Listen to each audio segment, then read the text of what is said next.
belle, élégante, une princesse au visage d'ange, simple et délicate, caressée par l'innocence, 15 ans. Tellement mignonne pourtant, elle n'en est pas consciente, elle trouve sa poitrine petite, ses fesses immenses. Elle se fait des tripes, elle pense qu'il faut qu'elle change, elle voudrait se sentir unique, mais elle se sent juste différente. Elle se déteste, elle noie dans les complexes, ses copines ne parlent que de sexe et elle stresse, parce qu'elle est encore vierge en secret. Chaque soir, elle rêve du prince charmant, même si elle sait que ce genre d'histoire n'arrive que rarement.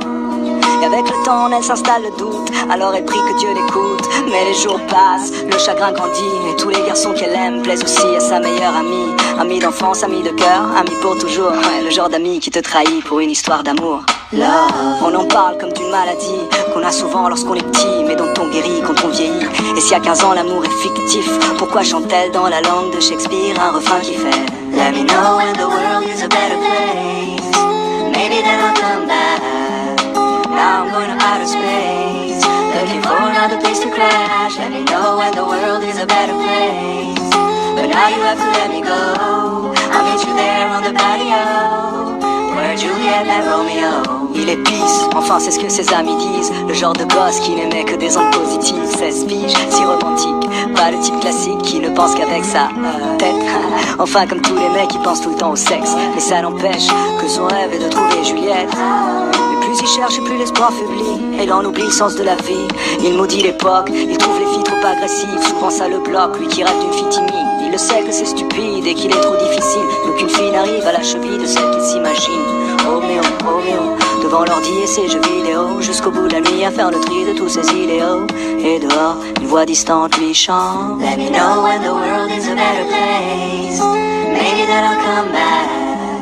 Now I'm going to outer space, looking for another place to crash. Let me know when the world is a better place, but now you have to let me go. I'll meet you there on the patio, where Juliet kissed Romeo. Elle était seule ce soir-là, il la voit de loin, elle a le cœur qui bat à 1000 à l'heure, mais fait semblant de rien.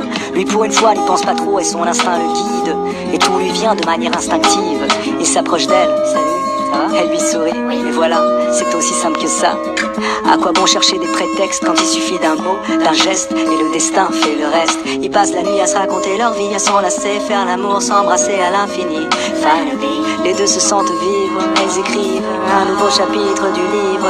Juliette et Roméo, Roméo et Juliette, sans fin tragique, une histoire si parfaite.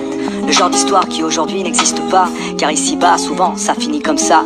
Roméo maintenant est pris, donc les filles sont folles de lui. Juliette veut être indépendante, donc pas d'enfant, pas de famille. Du coup, lui devient moins romantique, elle moins innocente. Et peu à peu, ils prennent leur distance, ils font un break, histoire de voir d'autres gens. Parce qu'au moindre doute on se laisse, aujourd'hui c'est fréquent. C'est typique de l'époque, on se quitte sans combattre. Et de l'amour il reste que des reliques d'une vieille pièce de théâtre. Roméo et Juliette, Juliette et Roméo. L'amour une maladie et je prie pour un fléau. D'ici là je m'en vais loin d'ici, peut-être que sur une autre planète ils ont compris le sens de la vie.